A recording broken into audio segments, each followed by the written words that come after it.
for them to grow food and also boost the economy. And this is one of the objectives of this launching today. He has distributed fertilizer to each and every local government in the state. Binji is one of the local governments that have benefited from it, and we have come to flag up the distribution of fertilizer in the state. Alhaji Bashar said each polling unit in the area will receive 30 bags of modern fertilizer aimed at ensuring food security.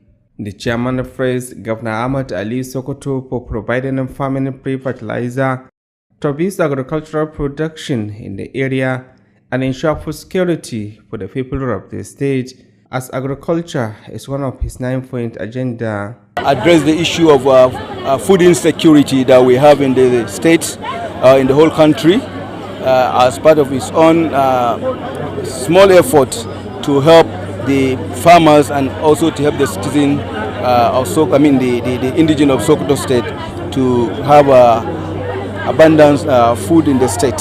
Earlier, the sole administrator of the area, Umaru Danhabitu Dunkose, applauded the marvelous effort of Governor Ahmad Ali for the provision of free fertilizer to people of Benji and the entire state. Some beneficiaries of the gesture are sure to fully engage themselves in farming activities to produce more food for the state. Aminu Alusin Amanawa reporting for Alu TV News. We also brought to you that an measure to strengthen quality education in Sokoto State, the Adolescent Girls Initiative for Learning and Empowerment, Agile project has organized capacity building training for the education managers on effective service delivery. The training aims to equip education managers with updated techniques and technology skills for their daily office activities, enhancing their capacity to deliver quality education services. Basic Education correspondent Abdurrashid Wadata Buhari reported that the training was held at Soul Care Garden Hotel, Sokoto. His report. According to the deputy coordinator of the project in the state, Kabir Garba Sabumbirni, program was organized to train education managers to ensure effective service delivery at their various ministries, departments, agencies, and other relevant authorities. Kabiru Garba added that all directors from education ministries, departments, and agencies across the states received the training, which covered topics such as leadership, management, and technology integration in education. He also added that participants are expected to implement what they learned in their daily routine activities for better educational outcomes in the states. Also, for the training of agency on fund management and infrastructure safeguard conducted by the Agile. The SBMC has been trained on the management and infrastructure safeguard because the SBMC is fully engaged in the Agile because the people in the vicinity, the schools are found by them, they release their children to schools, and they monitor all the activities going on with the aim of they will be used to make the renovations and the constructions. In his remarks, Alhaji Altin Abdullahi Durbawa, representing the Commissioner for Basic and Secondary Education and Director of Policy and Implementation of the Ministry, highlighted some projects executed by Governor Ahmed Ali, particularly in the education sector, which is one of his administration's 9-point agendas. He emphasized the importance of capacity building for education managers in achieving the state's education goals. Marafa also urged participants to concentrate fully on the old lessons they would learn during the program. The event's highlight was paper presentations by Dr. Bala from the Faculty of Education and Extension Services of Osman Danfodio University, Sokoto, and Malam Isa Osman of Life Helpers Initiative, among others. The training of education managers is crucial for the success of any education system as it enables them to effectively lead, manage, and support teachers and students, leading to improved learning outcomes and a brighter future for the states. Abdurrashid Wadata Buhari, Alu TV News. During the week under review, we also reported to you that an NYSC member, Annabel Igwe Chukodi, posted to Sokoto North local government area as her local government of primary assignment has spent over 1 million naira to GGDSS Rinjin Sambo as her personal community development service, CDS. Ibrahim Ahmed Aiken Allah has the details. While commissioning the project, the Commissioner of the Ministry for Youth and Sport Development, Sokoto, represented by the Permanent Secretary of the Ministry, Muhammad Bello Yusuf, commended the co-member for her resilience and dedication towards mobilizing funds and resources for the project. You can see this is a rare opportunity, that this co-member utilizes to carry out a community development activity for the benefits of the community she is serving. She was able to mobilize individuals and the resources to put together this quite number of decks for the benefit of this. So, as a representative of the Honorable Commissioner Ministry for Youth and Sport Development, I really appreciate this gesture, and I commend the Sokoto State NYSC for giving her the opportunity, for supporting her to be able to carry out this particular project. This is really commendable, and we appreciate it, and we encourage the school management, the students, and the community to take care of this ex.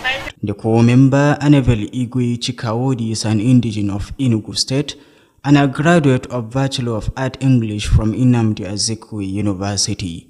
The Personal Community Development Services (CDS) include the provision of 60 new 4-seater wooden seats, which cost the sum of 14,000 naira each, and the repairing of 50 iron seats, 12 doors and windows at the Government Girls' Day Secondary School, Rinjin Sambo. Meanwhile, the co-member Annabel, as part of her community development services, has previously conducted a sensitization on menstrual hygiene and distribution of free sanitary pads to girl students, while malaria outreach and distribution of free malaria drugs to hundreds of students at Government Technical College, Rinjin Sambo, Sokoto, respectively. In her remarks, the co-member stated that her love for the seat of the caliphate and student is what motivated to embark on such community projects. Decided to embark on this project to provide seats. So along the line, I found out there are broken chairs which can be repaired. I took it, I repaired them, even windows and doors for security purposes. I did that. The NYSC State Coordinator, Sokoto State Usmania Kubeyaro, commended the co-member for the kind gesture. Originally, when they are posted to serve their fatherland, I expected after the organization course, when they have gone to their place of primary assignment, to identify the parent needs.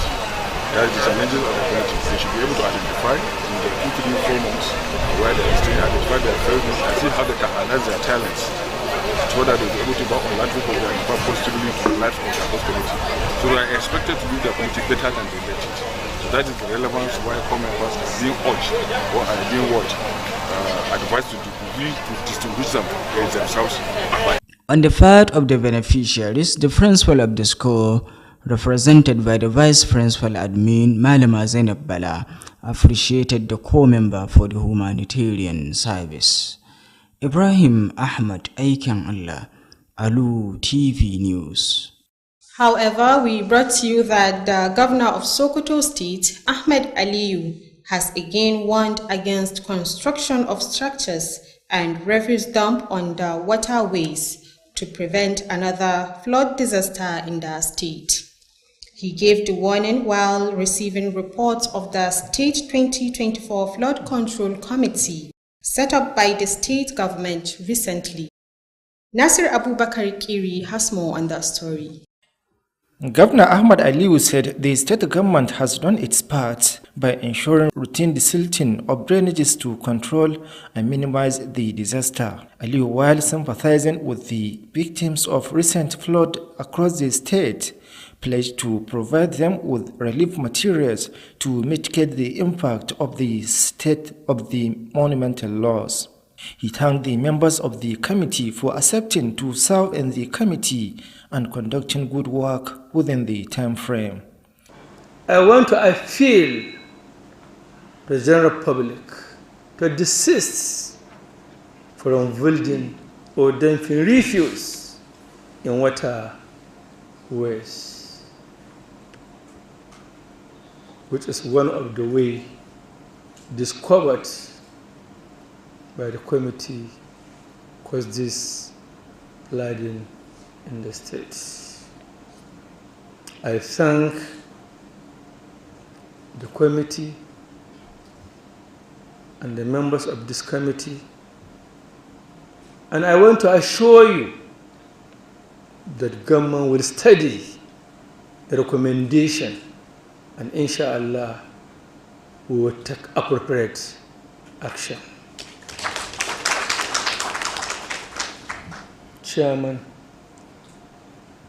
members of this important committee, I thank you once again for this very comprehensive report.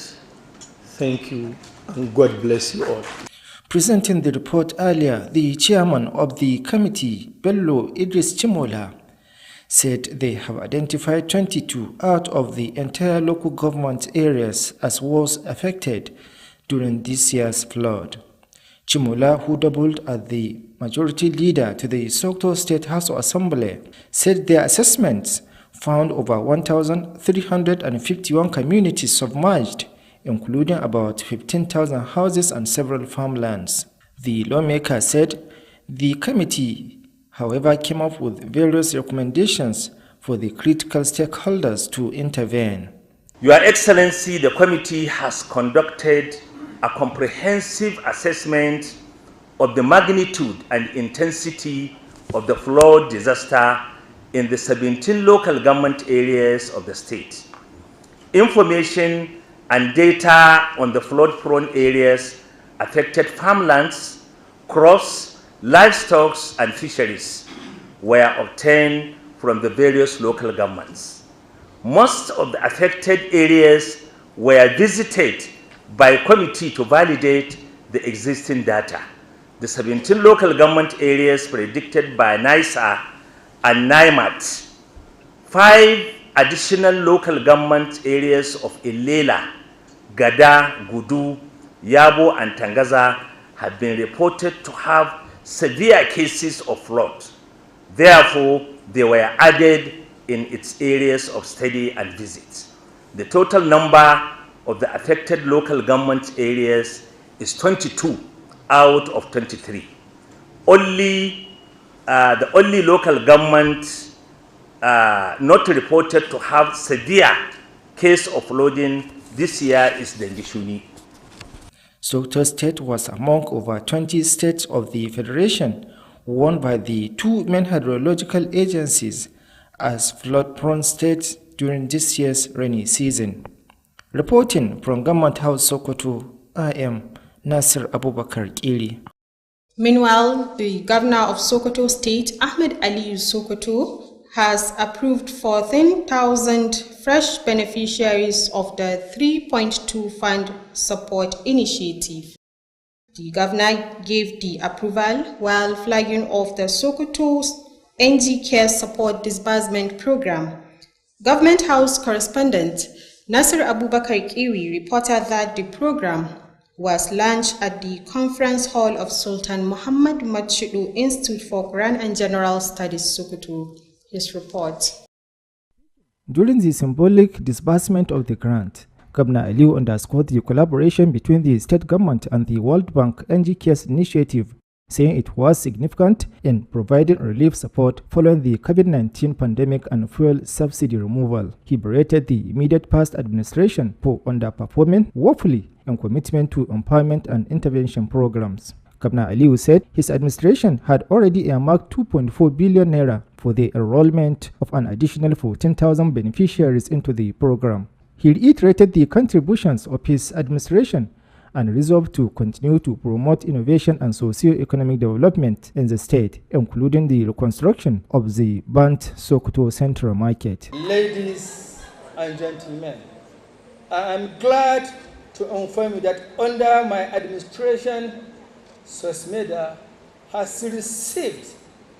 1,500 million, with the beneficiaries of 8,590 across the state, which recorded over 800% increase when compared with the 2021 sport program, which had only 810 beneficiaries. In an address of welcome, the State Commissioner for Budget and Economic Planning, Balarabe Musa Kadadi, highlighted the present administration's effort in domesticating several interventions aimed at cushioning the effect of the pandemic and fuel subsidy removal. He charged the beneficiaries to make the best use of the grant given to them. Some of the beneficiaries who spoke expressed gratitude and promised to make judicious use of the grant given to them.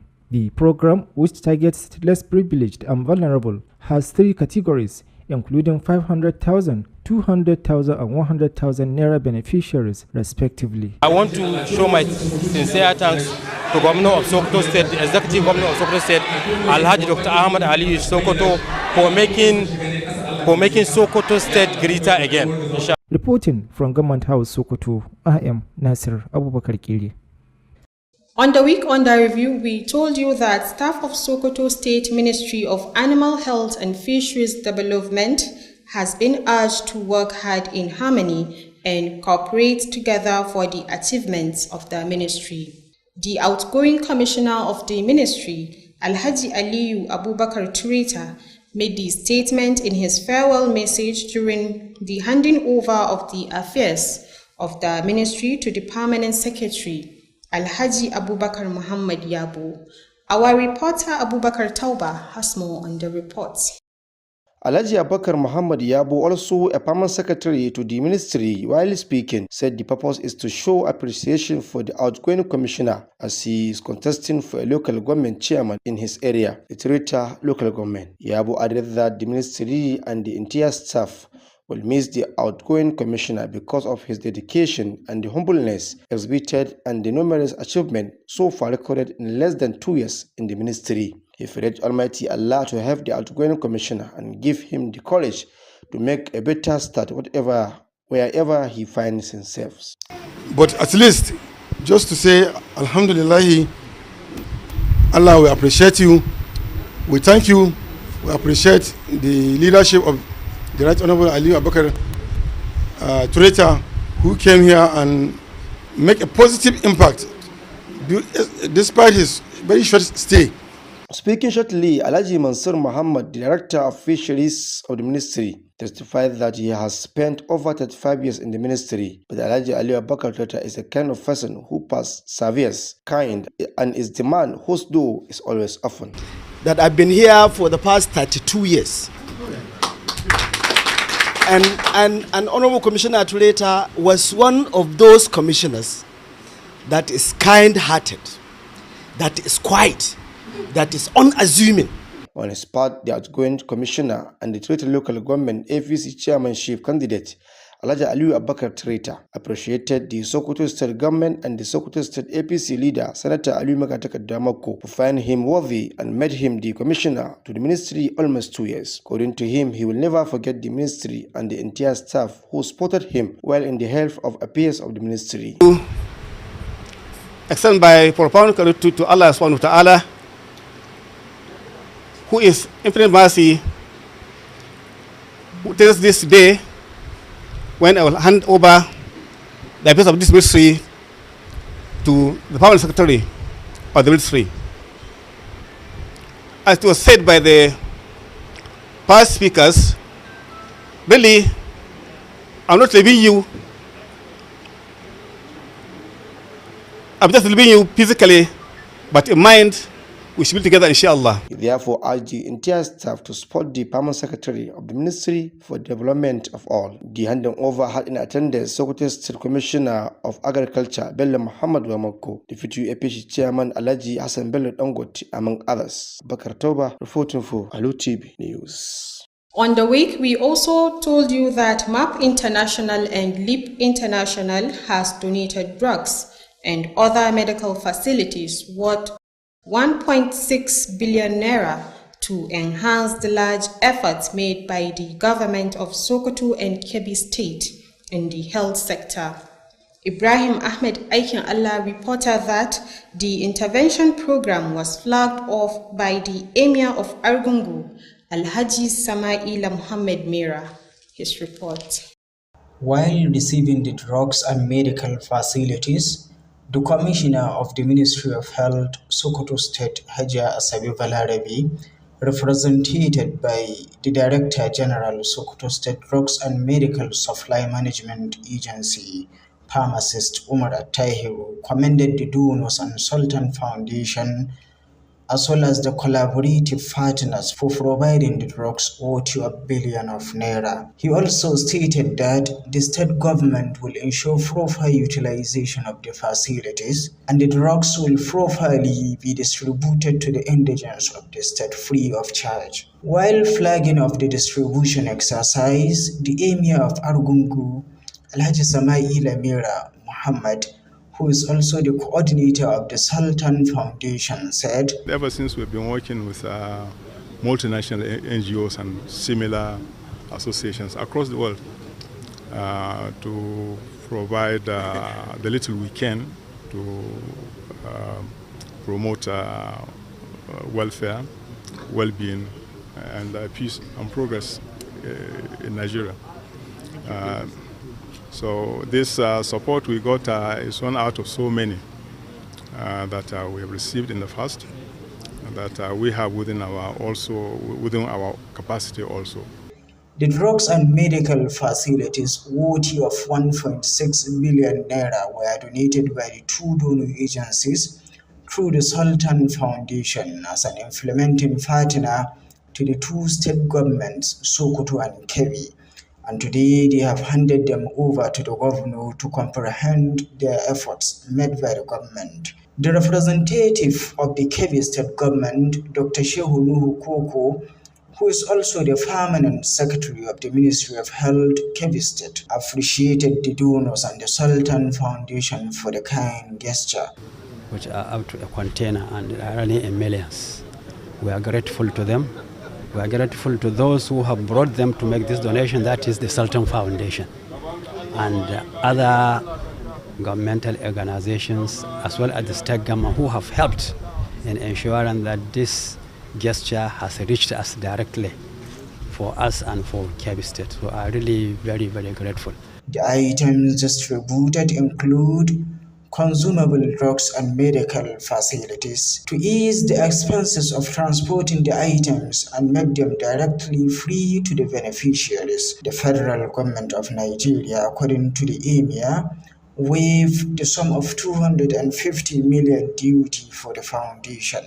At least all the 19 northern states are expected to benefit from the second phase of the free drugs and medical facilities supplied by the Sultan Foundation, which is expected to commence any moment from now. Ibrahim Ahmed Aikin Allah, Alu TV News. During the week, we also brought to you that the Universal Basic Education Commission, UBEC, Abuja, in partnership with State Universal Basic Education Board, SUBEB, in Sokoto, has launched a 5-day capacity building training program for 100 caregivers and teachers across the 3 educational zones and regions.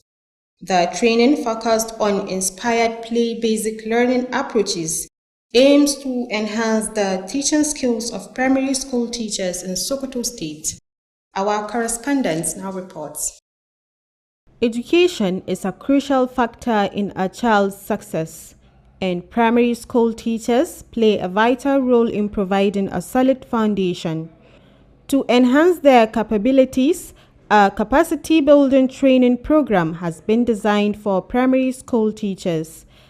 Abdulkadir Umar, coordinator of the Universal Basic Education Commission, explained that the training aims to equip participants in the necessary knowledge to perform their duties effectively.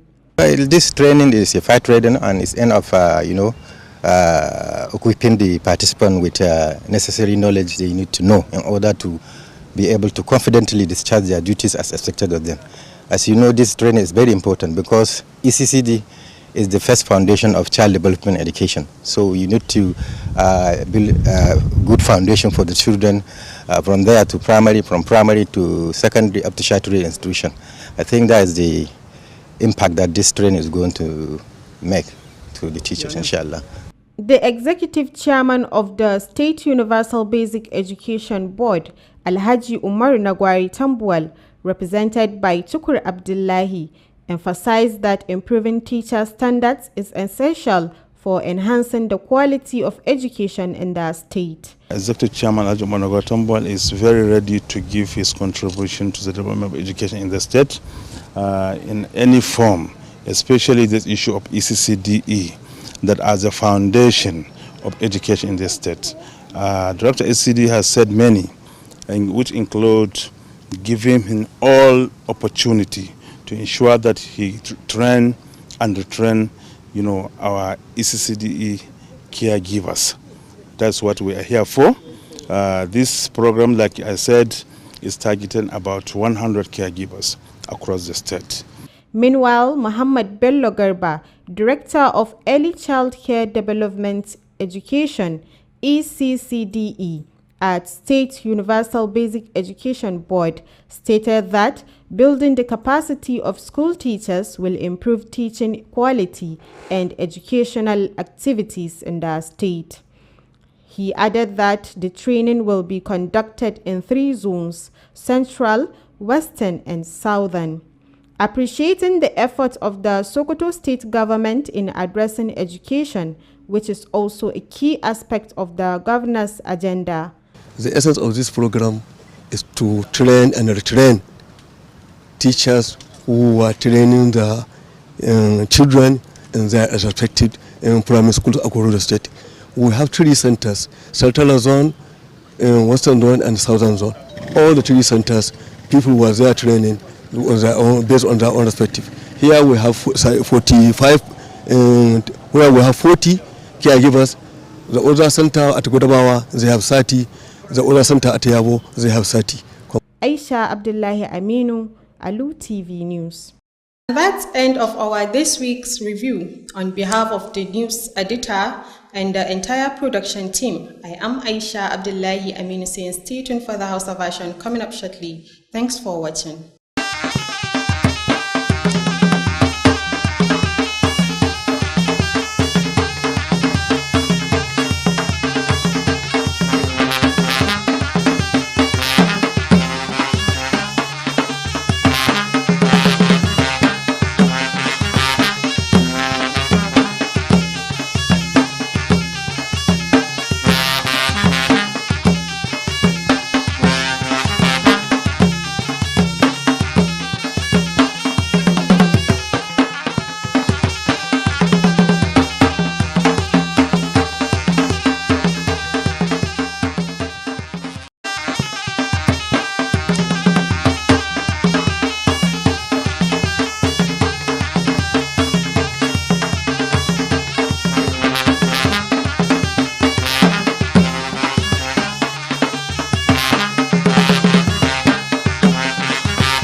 Masu kallo barka da sake kasancewa da ku a cikin wannan shiri na musamman inda muke kawo muku bitar labaran muhimman ababen da suka faru a makon da ke karewa tare da ni Abdulrashid Wadata Buhari da nake jagorantar wannan shirin.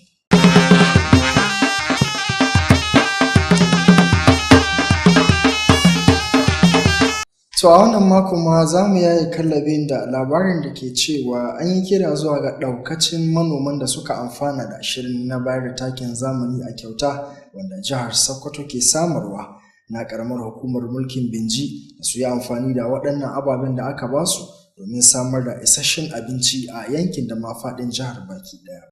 Shugaban kwamitin rabo na ƙaramar hukumar Alhaji Haruna Abbas Bashar shi ne wannan kira a lokacin da yake kaddamar da rabon wannan taki a wannan karamar hukuma ta Binji. Allah da iko ne ya ba da wannan iko. Wannan taki din za a raba shi ga mutanen ƙasar Binji kyauta ba tare da kowa ya ba da ko kwabo ba. Alhaji Bashir ya bayyana cewa tsarin da suke amfani da shi shine kowace rumfa daga cikin rumfunan da ke karamar hukumar za ta amfana da kimanin buhu 30 na takin zamani domin inganta sha'anin noma da ma samar da abinci a yankin. Haka ma Alhaji Bashir ya yaba namijin kokarin gwamna Ahmad Aliyu bisa samar da takin zamanin kyauta da za a raba ga manoma domin ƙara noma abinci, samar da abinci ga al'ummar yankin, abin da ya bayyana daga cikin ƙudurin nan guda tara nashi na ciyar da Sokoto a gaba. Da ke magantawa tun da farko, shugaban riko na karamar hukumar Alhaji Umaru Dan Habi Tutun Kose ya yaba wa namijin kokarin gwamna Ahmad Aliyu na samar da takin zamanin kyauta ga al'ummar yankin na Binji. Rabon takin zamani na damana wanda mai girma gwamnan jihar Sokoto Dr. Ahmad Aliyu ya taimaka ma manoman karamar hukumar mulkin Binji kyauta. Muna ƙara godiya ga ilahirin al'ummar ƙaramar hukumar mulkin Binji. Wasu daga cikin waɗanda aka zanta da su da suka amfana sun kasa bai farin cikin su, inda suka bayar da tabbacin cewa za su ci gaba da gudanar da noma domin samar da abinci a yankin da ma jiha baki ɗaya. Gashin rahoton kenan Aminu Alhussein Amanawa, labarun Alu TV. Kuwa mun labarto muku cewa a wani kokari da ake yi na ganin cewa an samar da ingantaccen ilimi a faɗin jihar Sokoto, shirin nan na ƙarfafawa 'ya'ya mata domin kasancewa makaranta mai suna Agile a turance ya samar da wani horo na musamman zuwa ga masu kula da sha'anin ilimi a faɗin jihar Sokoto. Wannan horon dai an yi shi ne da zimmar ƙarfafawa waɗanda ke kula da sha'anin ilimi musamman masu manyan mukamai domin tabbatar da cewa sun tafi daidai da lokaci domin saukar da ayyukansu na yau da kullum domin samar da ingantaccen ilimi a faɗin jihar Sokoto. Wakilin a ɓangaren ilimi na matakin farko ya rawaito mana cewar wannan horon dai ya gudana ne a otel ɗin Solkiya Garden da ke jihar Sokoto. Ga rahoton. Mataimakin shugaban shirin ya bayyana cewa wannan horon dai yana da nufin ƙara ƙarfafawa da kuma inganta jagororin ilimi daga ma'aikatu daban-daban na ɓangaren ilimi a faɗin jihar Sokoto. Kabiru Garba ya ƙara da cewa duka daraktocin da suke a hukumomi, ma'aikatu da kuma sauran rassan kula da ilimi a jihar Sokoto za su samu horo wanda ya haɗa da shugabanci, gudanarwa da kuma harkar sadarwa ta zamani. Ya kuma ƙara da cewa ana sa ran duka waɗannan mahalarta taron su yi amfani da abin da suka koya wajen gudanar da ayyukansu na yau da kullum domin samar da ingantaccen ilimi a faɗin jihar. Da yake gabatar da jawabinsa, daraktan kula da dokoki da kuma aiwatarwa na ma'aikatar Alhaji Alu Tv Durbawa, wanda yake kuma shine wakilin kwamishinan ilimi a matakin farko na jihar, ya bayyana waɗansu ayyuka da gwamna Ahmed Aliyu ya gabatar a ɓangaren ilimi, wanda ya bayyana cewa sha'anin ilimi na daga cikin ƙudurori tana na gwamnatin Ahmed Aliyu. Ya kuma ƙara bayyana muhimmancin da ke akwai wajen ganin cewa an ci gaba da ƙarfafawa masu kula da sha'anin ilimi domin tabbatar da an cimma burin da aka sanya na ɓangaren ilimi a gaba. Marafa ya kuma ƙara jan hankalin waɗanda suka halarci wannan taron domin tabbatar da cewa sun yi amfani da wannan damar wajen koyon abin da ya kamata. Daga cikin muhimman ababen da suka faru dai akwai gabatar da muƙaloli da dama wanda Dr. Bala daga Majami'ar Usmanu Danfodiyo Sokoto ya gabatar da kuma Malam Isa Usman na ƙungiyar Life Helpers Initiative da dai sauransu.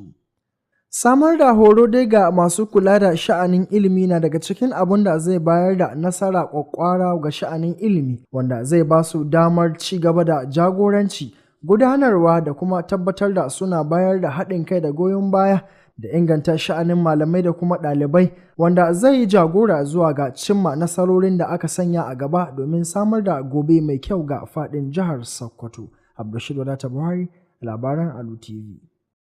So a nan ma mun labarto muku cewar wata ma'aikaciya mai yi wa ƙasa hidima wacce aka tura a ƙaramar hukumar mulkin Sokoto ta Arewa wato Annabel Ikwe-Chikwede ta kashe akalla kimanin naira miliyan 1 zuwa ga makarantar 'yan mata ta Runjin Sambo a matsayin ta gudunmawa ga ci gaban yanki. Ibrahim Ahmad aikin Allah yana kan layi da wannan rahoton. A lokacin ƙaddamar da wannan aiki, Kwamishinan Lamuran Matasa da kuma Wasanni na Jihar Sokoto, wanda ya samu wakilcin babban sakatare na ma'aikatar Muhammad Bello Yusuf, ya jinjina ma ita wannan hidimar ƙasa akan jajircewar ta hanyar samar da kuɗaɗen da aka gudanar da wannan aiki na samar da kujeri da kuma sauransu a wannan makaranta. Na gare su a nan shine kamar yadda koyaushe ake kira abubuwan da gwamnati take samarwa da kuma da sauran al'umma da masu hannu da shi ne suke samarwa a makarantun ne su rike da su kula da su domin nasu ne kuma su al'umman da suke kewaye a wannan makarantar 'ya'yansu ne su za su ci gajiyar wannan aiki. So Allah ya kaddara wannan bayar Allah ta yi wannan aikin kuma an kawo waɗannan kujeru an saka a nan makaranta su yana da kyau su kula da su ba su tsaro. Ita dai wannan 'yar hidimar ƙasa mai suna Annabel Ikwe-Chikwede ta fito ne daga jihar Enugu, Najeriya, kuma ta yi karatunta na digiri a jami'ar Nnamdi Azikiwe da ke a Enugu, inda ta karanci harshen Turanci. Shi dai wannan aiki na taimakon jama'a ta yi shi ne ta hanyar samar da kujerun zama wanda mutum 4 ke iya zama a lokaci guda na katako guda 60 da kuma gyara kujerun karfe na makarantar waɗanda suka lalace har guda 40, inda kuma ta ƙara gyara ƙofofi da kuma tagunan wannan makaranta har guda 12. Kowace kujera dai ta kama akan kuɗi naira 14,000, kuma wannan aiki an gudanar da shi ne a makarantar 'yan mata ta Jeka ka dawo da ke a Runjin Sambo a jihar Sokoto. Idan ba a manta ba, wannan 'yar hidimar ƙasa mai suna Annabel a kwanakin baya ta gudanar da wayar da kan jama'a musamman mata akan lamarin da ya shafi al'ada da mata ke yi a wata-wata. Daga bisani kuma ta raba musu kaɗar da mata ke amfani da ita kyauta. Haka zalika ta bayar da magunguna tare da gwaji kyauta akan cutar zazzabin cizon sauro ga ɗaruruwan mutane a makarantar ƙere-ƙere da ke Runjin Sambo. A lokacin da take jawabinta, ita wannan 'yar hidimar ƙasa da ta yi wannan aiki ta ce irin soyayyarta ga daular Usmaniya da kuma ɗalibai shine abin da ya jawo hankalinta har ta ga ya dace ta gudanar da wannan aiki a jihar Sokoto. Shugaban 'yan yi ma ƙasa hidima na jihar Sokoto wato Usman Yakubu Yaro ya jinjina ma wannan 'yan hidimar ƙasa akan jajircewarta da kuma wannan aikin ayaba da ta gabatar a wannan jiha. Kuma shi wannan community development din shi abu ne wanda yake cewa dama in suka zo ana so su nemi abin da yake wata 'yan matsala wasu 'yan korafin da ke damun mutane su yi kokari su samu wasu solution ko kuma su asalin wayan matsalolin. A nasu ɓangare, hukumar makarantar da ta amfana da wannan kujeri da kuma sauran ayyuka inda ta samu wakilcin mataimakiyar shugaban makarantar wato Malama Zainab Bala, ta yi godiya ta musamman ga wannan ehima ƙasa hidima akan wannan aikin taimakon al'umma da ta yi a makarantar su. Godiya ga wannan kofa da ta yi na wannan aiki wanda ta gyara mana waɗannan kujeru da suka lalace kuma ta yi sabbin kujeru da gyara mana tagogi da kofofi da suka lalace wanda ba wannan makaranta ta ce a wannan gari ba kuma ta zaɓi wannan makaranta domin ta yi wannan aiki. Ibrahim Ahmad aikin Allah, labaran Alu TV. To a bangaren gwamnati kuwa mun labarto muku cewar gwamnan jihar Sokoto Ahmed Aliyu Sokoto ya yi kira da kakkausan murya da cewa a daina zuba shara kuma a daina gini akan magudanan ruwa domin tabbatar da ba a samu ambaliyar ruwa ba a faɗin jihar. Gwamnan dai ya yi wannan kiran ne a lokacin da yake karɓar rahoto daga kwamitin da ya kafa wanda ya duba ga sha'anin ambaliyar ruwa ta wannan shekarar. Wakilinmu na fadar gwamnati Nasir Abubakar Kiri yana kallayi da wannan rahoton.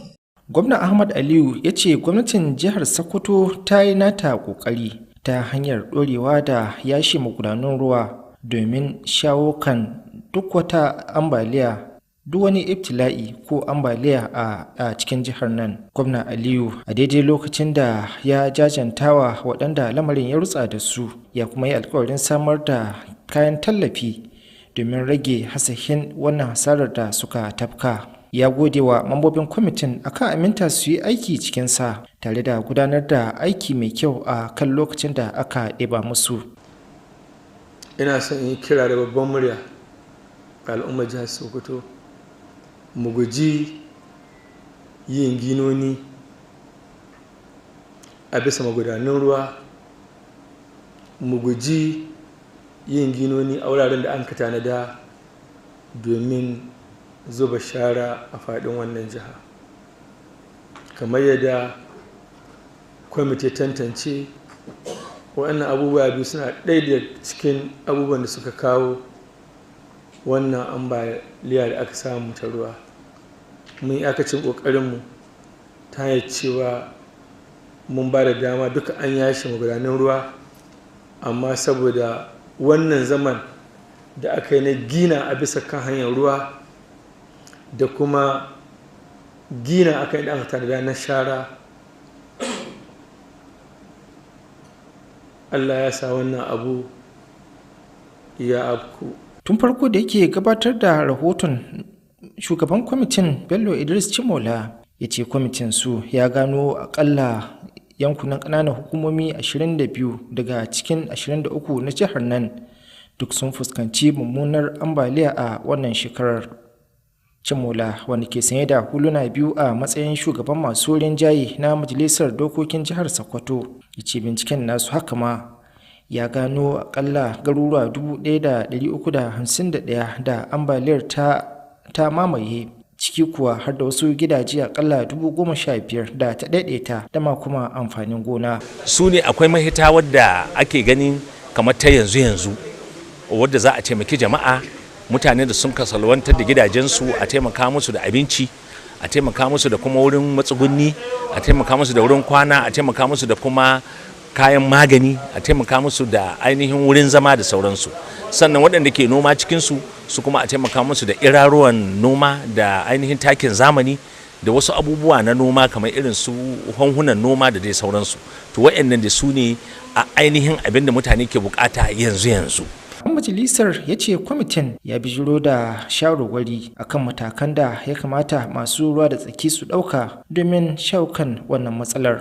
Jihar Sokoto na daga cikin fiye da jihohi 20 na tarayyar ƙasar nan waɗanda hukumomin hasashen yanayi suka yi hasashen aukuwar mummunan ambaliya a daminar shekarar bana. Ƙarshen wannan rahoton kenan.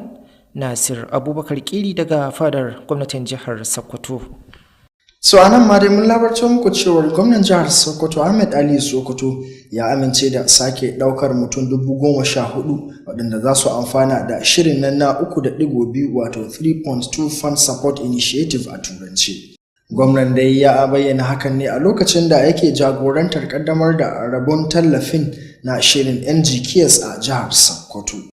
Wakilinmu na farar gwamnati Nasir Abubakar Giri ya rawaito mana cewar an kaddamar da wannan taron ne a ɗakin taro na makarantar sarkin musulmi Muhammadu Macedo a jihar Sokoto. Ga rahoton nasa.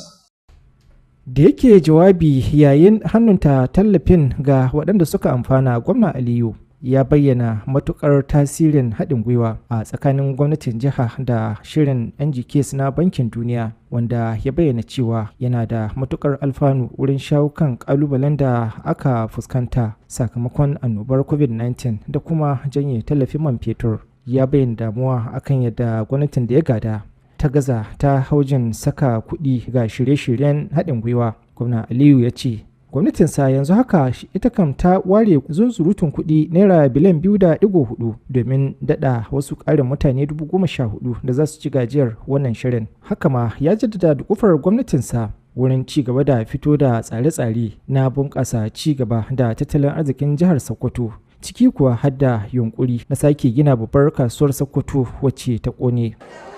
Masu ƙididdiga sun gwada cewa mun samu ƙari na kashi 800 domin tabbatar da cewa mun bunƙasa ƙananan masana'antu na 'yan kasuwanmu. To wannan shiri ya zo daidai da lokacin da muke neman cewa ƙananan masana'antu sun amfana. Da ƙaddamar da wannan tallafi kuma mun buɗe sabon shahi na tallafa ma masu ƙananan masana'antu a wannan jiha tamu ta Sokoto. A wannan gaba ina son in yi jan kunne ga waɗanda za su amfana ga wannan shiri domin su yi tattalin abin da za su samu domin a bunƙasa kasuwanci a wannan jiha tamu mai albarka. A jawabinsa na maraba, kwamishinan kasafi da tsare-tsaren tattalin arziki Balarabe Musa Kadadi ya zayyano irin gudunmawar da gwamnatin jihar Sokoto ke basuwa wurin aiwatar da tsare-tsare musamman na haɗin gwiwa da wasu cibiyoyin ƙasa da ma ƙasa da ƙasa waɗanda a cewarsa suna da manufar rage raɗaɗin matsin da aka fuskanta sakamakon annobar COVID-19 da kuma matakin gwamnatin tarayya na janye tallafin man fetur. Daga nan sai kalubalanci waɗanda suka amfana da su yi amfani da tallafin kamar yadda ya kamata. Wasu daga cikin waɗanda suka amfana sun gaza ɓoye farin cikinsu da suka bayyana godiya ga gwamnati mai ci da ya mata fatan alheri a ƙarƙashin wannan shiri da yake taimakawa marasa ƙarfi. An tsara baiwa wasu naira 500,000 wasu 200,000 yayin da wasu suka amfana da naira 100,000 kowannensu. Allah ka biya don gaskiya ba mu da bakin godiya game da wagga gwamnati domin wagga gwamnati ko da wani lokaci kokarin ta ci gaban mu in sun bugan mu na kai nan kayan mu gama da wanga an koma kwalan mu da shi wani ko yoshe wagga gwamnati cikin fashe mu na kai take da abubuwa na alheri. Alhamdulillah yau da safe mun waye gari cikin farin ciki da yawa daga cikin waɗanda aka tantance sun amfani da wannan tallafin. Wasu tallafin naira 100,000, wasu 200,000, wasu har rabin miliyan naira 500,000. Ƙarshen wannan rahoton kenan. Nasir Abubakar Kiri daga fadar gwamnatin jihar Sokoto. So a makon da ke karewa mun labarto muku cewar an yi kira ga daukacin ma'aikatan hukumar nan ta kula da lafiyar dabbobi da kuma bunƙasa kiwon kifi a jihar Sokoto da cewa su haɗa kai su yi aiki tare domin tabbatar da cewa an cimma muradun da hukumar ta sanya a gaba. Kwamishina mai barin gado na ma'aikatar Alhaji Aliyu Abubakar Tureta shine ya bayyana hakan a lokacin da yake bankwana da kuma hannunta wannan ma'aikatar zuwa ga babban sakatarinta wato Alhaji Abubakar Muhammad Yabo. Wakilinmu Abubakar Tauba yana ɗauke da ƙarashin wannan rahoton.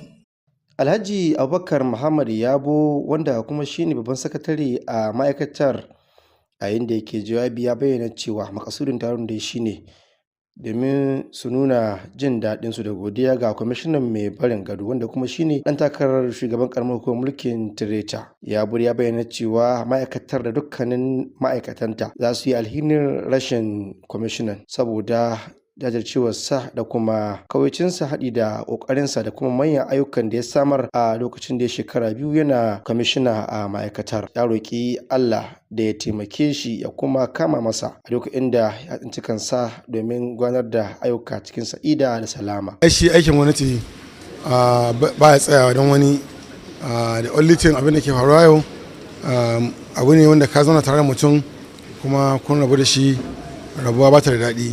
Amma dai wannan rabuwa tana da muhimmanci ga dan adam domin ci gaba ne gare shi domin aiki ne an ka kira shi an ka ce ya sake wakiltar wasu mutane. Da yake jawabi jin kaɗan Alhaji Mansur Muhammad wanda shine daraktan kula da sha'anin kiyi a ma'aikatar wanda kuma shine ma'aikaci mafi daɗewa a ma'aikatar wanda akalla ya kwashe shekaru 35 a ma'aikatar ya bayyana cewa Alhaji Abubakar Tureta mutum ne wanda ke da juriya da haƙuri, wanda a koda yaushe ƙofarsa na buɗe ga al'umma. A nashi haujin, kwamishinan mai barin gado kuma wanda shine ɗan takarar jam'iyyar APC a neman shugabancin wato karamar hukumar Tireta, Alhaji Aliyu Abubakar Tireta, ya jinjina wa gwamnatin jihar Sokoto haɗi da shugaban jam'iyyar APC ko kuma haɗi da jagoran jam'iyyar APC a jihar Sokoto, Sanata Aliyu Magatakarda Mako, akan aminta da shi da ya kasance a kwamishina a ma'aikatar na tsawon shekaru 2. Ya bayyana cewa har abada ba zai manta da ma'aikatar ba, haɗi da dukkanin ilahirin ma'aikatanta waɗanda suka taimaka masa har ya cimma gaci ya kuma kawo sauri a ma'aikatar.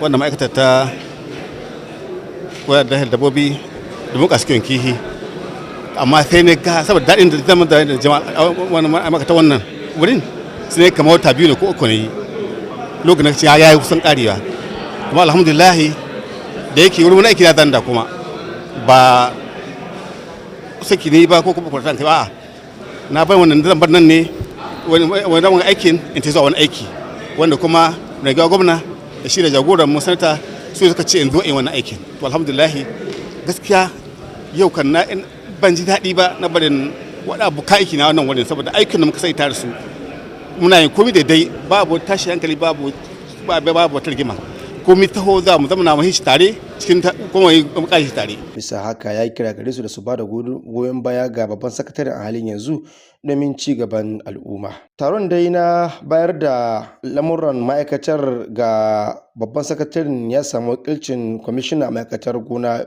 Bello Muhammadu Amako da kuma mataimakin shugaban jami'ar APC jihar Sokoto Alhaji Hassan Bello Dangote da dai sauransu. Abubakar Toba, labaran Alu. To duka a makon da ke shuɗewa mun labarto muku cewar waɗansu ƙungiyoyi masu zaman kansu wato MAP International da kuma LIP International sun bayar da tallafin kayan kiwon lafiya waɗanda suka kai kimanin naira miliyan 1.600 domin ƙarfafawa gwamnatocin jihohin Sokoto da kuma Kebbi akan inganta kiwon lafiya. Wakilin mu Ibrahim Ahmad Aikin Allah ya rawaito mana cewar Alhaji Sama'ilu Muhammad Mera Sarkin Argungu shine kaddamar da wannan shirin, ga rahoton. A lokacin da yake karɓar magunguna da kuma sauran kayayyakin asibiti, wakilin kwamishinar lafiya ta jihar Sokoto, wanda kuma shine babban darakta a ma'aikatar sauwa da kuma rarraba magunguna da kayan asibiti da ke jihar Sokoto, wato pharmacist Umar Attahiru. To alhamdulillah, yau mun zo wannan wurin ne domin mu karbi kyauta da muka samu ta magunguka na asibiti wanda Sultan Foundation suka samu daga MAPS International, wanda ke kungiya ce mai zaman kanta a ƙasar America, domin a raba wa'annan jihohin namu guda biyu, wato jihar Sokoto da kuma jihar Kebbi. Wannan abu yana da muhimmanci sosai kuma muna godiya sosai. Ya yaba ma waɗanda suka samar da magungunan da kuma kayayyakin na asibiti haɗin gwiwa tare da wannan gidauniya ta Sultan Foundation akan wannan namijin ƙoƙari da suka yi na tabbatar da an samu waɗannan magunguna da suka kai biliyoyin naira. Haka zalika ya ce lalle babu shakka gwamnatin jihar Sokoto za ta tabbatar da an yi amfani da waɗannan magunguna inda ya kamata a yi amfani da su. Sannan kuma za ta sa ido saboda ta tabbatar da cewa magungunan sun isa a inda ya kamata a ce sun isa. A lokacin da yake kaddamar da raba wayannan magunguna da kuma kayan asibiti, mai martaba sarkin Argungu Alhaji Sama'ilu Mera Muhammad, wanda kuma shine mai kula da ayyukan wannan gidauniya ta Sultan Foundation. Muna aiki tare da Gates Foundation da WHO da UNICEF da kuma kawancen wanda suke waje a Abu Dhabi da sauran wurare kamar wayannan su ma da suke zo na America. Mukan samu tallafi ta kowane fanni domin ciyar da aikinmu gaba, kuma ta cibiyar bai yi ta don riba ba, shi yasa duk abin da muka samu mukan hannanta shi inda muka ganin cewa zai fi fa'ida kuma ya kai ma mutane kamar da ya kamata. Ya ce su waɗannan magunguna da kuma kayayyakin asibiti wanda suka kai kuɗi naira biliyan 1.600 an samar da su ne daga wasu ƙungiyoyi na ba da tallafi da ke a ƙasar Amurka. Haka kuma sun samar da waɗannan magunguna ne ta hanyar wannan gidauniya ta Sultan Foundation. ga gwamnatoci guda biyu, wato gwamnatin Sokoto da kuma gwamnatin jihar Kebbi. Haka zalika sun haɗu ne a yau domin su tabbatar da sun hannunta waɗannan magunguna da kuma kayayyakin asibiti zuwa ga waɗannan gwamnatoci guda biyu waɗanda suka riga suka yi a yanzu. Wakilin gwamnatin jihar Kebbi wato Dr. Shehu Nuhu Koko, wanda kuma shine babban sakatare a ma'aikatar lafiya ta jihar Kebbi, ya yi godiya ainun ga wannan gidauniya ta Sultan Foundation da kuma wanda suka samar da wayannan magunguna. Daɗi da an ka samu wannan tallafin don taimaka mabukata waɗanda ke neman taimako. Bisa gaskiya Sokoto da Kebbi mun ji daɗi, mun gode. Kayayyakin dai sun kunshi magunguna da kuma kayan amfani na asibiti. Saboda a rage kashe kuɗi a wurin ɗauko waɗannan kayayyaki daga ƙasar Amurka zuwa ƙasar Najeriya ta ruwa, gwamnatin tarayya dai ta ɗauke biyan kuɗin da ake biya na shigo da kaya kusan naira miliyan 250 domin a tabbatar da waɗannan kaya sun isa zuwa ga waɗanda ya kamata su isa a kyauta. Aƙalla dai ana sa ran a nan gaba jihohin Arewa guda 19 ne za su amfana da wannan aiki na ba da magani kyauta da kuma kayan asibiti wadda wannan gidauniya ta Sultan Foundation take yi kuma za ta ci gaba da yi a nan gaba. Ibrahim Ahmad aikin Allah, labaran Alu TV. So a ɓangaren ilimi kuwa mun labartar muku cewar hukumar bayar da ilimin bai ɗaya ta ƙasa haɗin gwiwa da hukumar bayar da ilimin bai ɗaya ta jihar Sokoto sun ƙaddamar da wani ƙwarya-ƙwaryen horo na kwana 5 wanda ke da zimmar horar da mutum 100 waɗanda ke ba da kulawa ta musamman ga 'yan ƙananan yara a faɗin gundumomi 3 na jihar Sokoto. Horon dai ya bayar da fifiko ne ga samar da sabbin dabarun da za a yi amfani da hanyoyin wasanni a cikin wannan karatun domin ƙara inganta sha'anin ilimi musamman a matakin farko a jihar Sokoto. Giliyar Aisha Abdullahi Aminu tana ɗauke da ƙarashin wannan rahoton. Ilimi na da matuƙar muhimmanci domin samun nasarar kowane yaro, inda malaman firamare ke taka muhimmiyar rawa wajen samar da tushen karatu mai inganci. Yasa aka tsara shirin horarwa da ƙwarewa ga malaman firamare. Coordinator hukumar kula da ilimin bai ɗaya ta ƙasa, Abdulkadir Umar, ya bayyana cewa horon dai na da nufin baiwa malaman makarantu ilimin koyarwa ta yadda ya dace domin gudanar da ayyukansu yadda ya kamata. Wannan taron zai taimaka ma malaman sosai, duba da irin halin da malamai suke da kuma makarantu.